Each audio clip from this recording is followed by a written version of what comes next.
Welcome to the first episode of TheSquare. There's actually a whole group of people behind this audio and video podcast.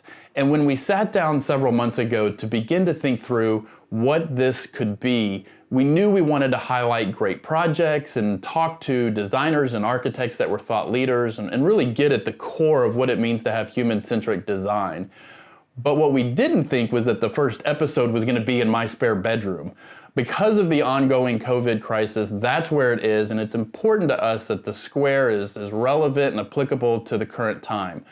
So today we're going to talk to an expert in the field of workplace strategy about what it means to be working from home. It's been a big effect of the current pandemic that most of the workforce now is working from home.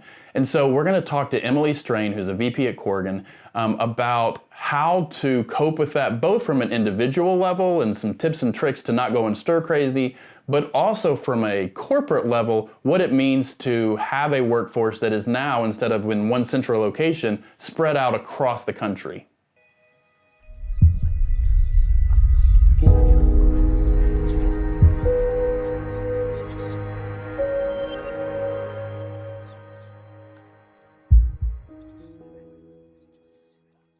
So with me today is Emily Strain, who's a VP at Corgan and the Director of Workplace Strategy, to kind of talk through not only some of the strategies we can have, but why work from home may be a better trend moving forward. Thanks for being here, Emily. Yeah, thanks for having me. I am coming to you from my living room. Because you were also working from home. So even before the coronavirus, there seemed to kind of be a shift towards working from home becoming kind of an increasingly popular option. Why is that? So I would say that's the case for some organizations, but obviously not for all. I mean, you have to be able to do your job away from the building to be able to work from home. But I think it's really kind of two things. The first is that technology has enabled us to do so. So it's not just things like laptops, but platforms and software that allows us to collaborate better than we could even a few years ago. So I think that has just increased the amount of ability that people have to be able to work from home. So I think that's the first thing. And then the second thing is, in the demographics that we're seeing making up the workplace today, we're seeing a large amount of millennials, obviously. And one of the things that's the most important to them is flexibility. And it's not just the millennials that care about flexibility. I think everybody cares about it, right? And so I think once you combine that need and desire for flexibility with the enablement of technology, that's why I think we have an increase in people starting to work from home on a regular basis when there's not a virus happening. It seems like some companies may be reluctant, even if they are able to allow their employees to work from home. Why is that? I think there's a couple of reasons. One is when you work from home, you miss that kind of spontaneous interaction that I ran into you in the break room and, I forgot to reply to your email kind of moment. And I think a lot of leaders know that you miss that. So that's one reason. I think another reason too is, there might be some trust issues for some companies. There's kind of this mentality of if I can't, so really we see that being less of an issue for organizations. And then sometimes I think that not everybody has the ability to be able to work from home within an organization. And so you can create this haves and have-nots. Why does one group get the privilege of working from home and another group doesn't? So there's really a lot of different factors. But I would say even before, the situation that we're currently in, almost every single one of our clients was wrestling with this in some way. I think we're at kind of this interesting intersection of technology enabling us to do something, and then the old styles of working kind of being in conflict with that. And I think organizations are wrestling with it. You had mentioned kind of early on the loss of this spontaneous spark that you get when you're in close proximity to people. So for companies that have a culture where that's important, how do they thrive, whether it's a work from home that is a necessity like during this pandemic, or a work from home that's wanting to show options to employees to be able to be flexible with their lifestyles? How do they keep that? Yeah, I think, there's no perfect substitute right now for face-to-face interaction, but there are some really good technology platforms out there, and they're increasing. I think what's interesting when you think about the tools that are currently available is that they're really designed to support people meeting together face-to-face and then kind of accommodating, if you will, remote workers or people who are working from home. I mean, ask anybody who's ever been on a conference call where you weren't in the room and everybody else was. It's like the worst experience ever. And hopefully after this, everybody can be a little bit more empathetic about what that's like to be the only one on a conference call. Yeah. Since that's how we're all collaborating now. And so I think that hopefully tools will continue to increase to be able to support that collaboration. And then maybe one day someone will think of something genius that brings that spark and that spontaneous interaction that we're missing right now. So there's no doubt that the COVID-19 epidemic is kind of forcing companies to adopt this strategy, whether they want to or not. What are some of the pros and cons of the fact that it's having to be forced on them versus, maybe taking 12 months to 24 months to kind of roll it out? Yeah, I mean, I think the obvious con here, right, is that not every company was set up to be able to work from home. So from an infrastructure standpoint, I can imagine that must have been very, very difficult for some. So that's a huge con. I think another issue that we're experiencing right now is people don't know kind of what's okay and what's not okay. I mean, you're looking at me, I'm sitting in my living room. My child is sleeping over there in the next room. If he cries, is that okay? Can I go get him? I mean, I'm going to if he does, just so you know. But so I think some of this kind of invasion into people's private world, what's okay, what's not? Is it okay for me to go take a walk outside at 3 o'clock?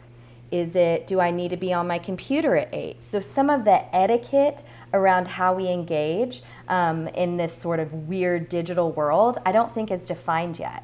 Versus if you were to roll out a program over, like you said, 12 to 24 months, you would have an entire team of people from an HR perspective, leadership perspective, figuring out, okay, what are sort of the boundaries and the rules here that we want to have of engagement. So that I think could be an issue. Those are a lot of the cons and the challenges. What are some of the good things that'll come out of having to do this basically over a weekend? Well, I don't know if you're familiar with the term fail fast, but essentially the faster you can fail, I think the more innovative you can be, right? So we're learning things every day. The world is literally changing at an unprecedented pace, and it's sort of forcing us to be agile. It's forcing us to be innovative, and I think that's kind of growing everybody's, ability to kind of trust each other and to problem solve, which is amazing for companies. I also think that it sort of reminds everybody that we're all human beings. Luckily, Brandon, we work for a company that I don't feel like this is the case. I feel like everybody treats everybody really well where we work, but I've worked with enough organizations to know that sometimes that isn't always the case.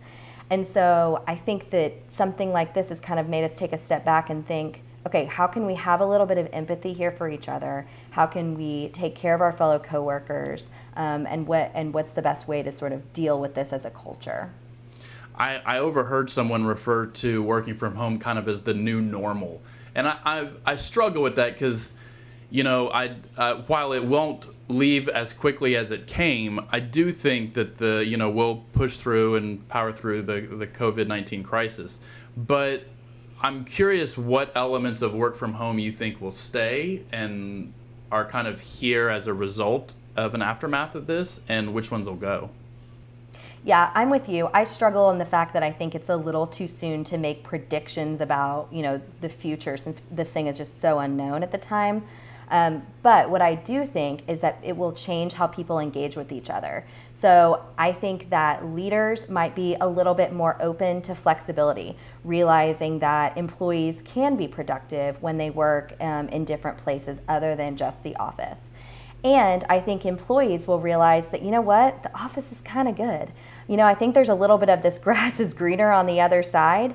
I've had a lot of people that I'm friends with reach out to me and say, I cannot wait to go back to work where I can get some stuff done and I don't have these kids running around and I can focus. I think people are really missing that sense of community, and that's what the office has to bring. So I'm imagining a world that is a little bit more kind of fluid, where people can do what they need to do and leaders trust them, but there's also trust coming back that people are going to show up and be where they need to be in order to get their job done. How can companies best equip their employees to handle this change? I think that it's really important to make sure that leadership is approaching employees with empathy. This is a weird time. And so making sure that you're putting yourself in the shoes of your employees who are all coming with, different health concerns, different backgrounds, different people to take care of, and as flexible and as kind that we can be to each other, I think is extremely important. Another thing is clear and concise communication. Having one place where people can go and find what they need to find. Corgan's been great about this. We have a SharePoint site set up where you can go and find any information that you need to. You know exactly who you need to contact if you have a question. I read a study the other day that said 54% of people are expecting their employers to inform them about the virus. They're looking to that above even the news sources that are coming out. Yeah, crazy. That's crazy. I know. And so I think just making sure that you're communicating with your employees in a clear and concise way is extremely important. And then, when you have employees that they don't have an option to work from home, I think just making sure that you're showing gratitude and appreciation for them. I mean, these are our true heroes right now, right? The people that are kind of on the front lines in the healthcare industry, taking care of people, or workers who are serving at restaurants or at the grocery store even. So I think making sure that employers are showing that kind of appreciation to those true heroes in this time is really important. It's funny, I've noticed, I have seen my neighbors more outside in the last week and a half than maybe the last year and a half combined. It's kind of pushed a lot of people outside. I've gotten to be outside with my kids, so there's definitely some silver lining to the whole thing. How can working from home play into an overall wellness strategy for the employees in a time of crisis? Yeah, so I think there's a couple things that you want to do when you're working from home to make sure that you're focusing on both your emotional and your mental health. So making sure that you are taking time to do something that you love every day, I think is really important. So for me, I really love yoga. I've been getting up early in the morning and doing that. I think getting outside, like you mentioned, is crucial. And I too have seen the same thing. I've met neighbors that I didn't even know that I had. Not because we're not outside a lot, but because they're not. And so making sure you're getting outside, getting physical activity, I think is really important. And then connecting with people as much as possible. Stay obviously as far away as you're supposed to, right? 6 feet. But make sure that you are able to connect with people in a social way. I just think that's so crucial at a time like this. We as human beings are pack animals. And one of our trends that we came out with this year before COVID was that the office is really for community. And this idea of a space that brings people together and unites them around a common goal with a common culture, I think can be kind of wrapped up in who people's identity, who people are. And when you take that away, I think it can be a little jarring for people. So making sure that you're keeping that culture and that connection online with your coworkers, with your friends, with your family is really important for your mental health. Okay, we've talked a lot about kind of some conceptual ideas and the process of work from home. Let's talk about some practical tips. So you sent me this file, this graphic. So tell me a little bit about kind of some practical tips for employees as they kind of start a work from home life. Yeah. So as workplace strategists and designers, whenever we approach the design of a corporate office space, there's a few key things that we do kind of regardless of who the client is that are just like good best practices. So one of those is access to natural light. You want to set your desk up somewhere where you can see outside, where you have natural light coming in. It's super important for your mental health, also good for your eyesight, helps reduce strain and fatigue. The other thing is, especially if you don't have access to good natural light, having like a task light or a lamp, something like that next to you can also be beneficial. Homes tend to be darker than workspaces. They tend to have less foot candles, just that's the way residences are designed. And so making sure that you have that extra light support is really important. Comfortable chair. cannot say this enough.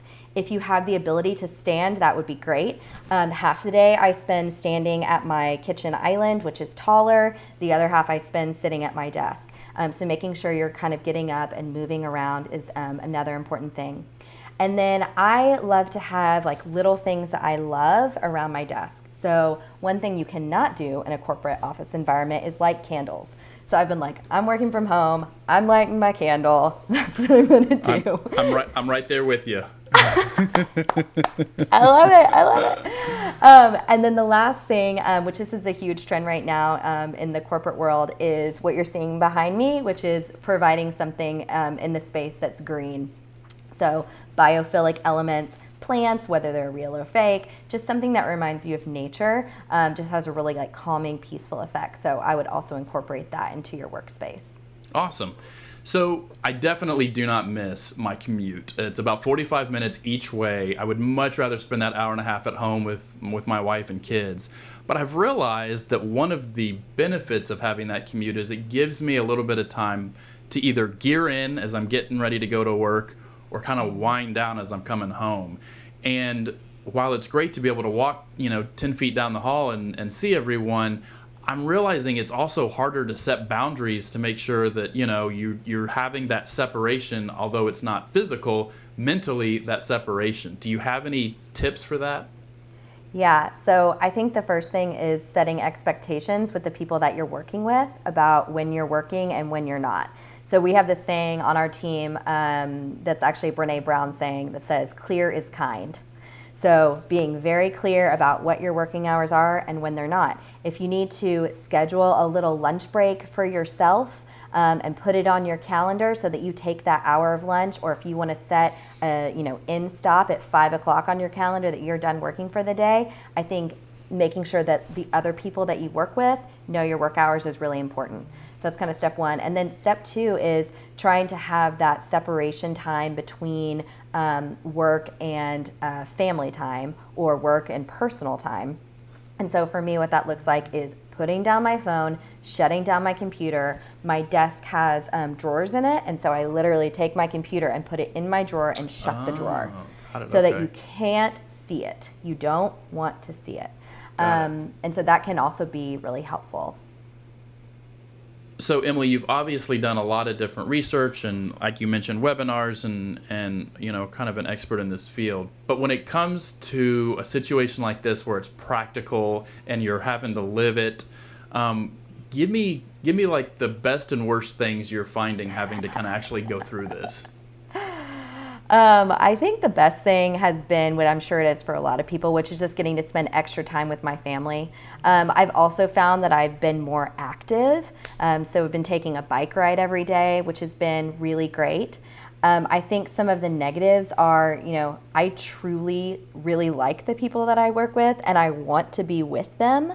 And so for me, I kind of miss having that interaction and being at the office. I find myself like messaging my team or even messaging my boss the other day and saying, hi, what are you doing? Just to kind of have that connection. Show me a picture of your cat. And so I think that hopefully we will all come out of this as truly better people, better coworkers, better mentors, better bosses.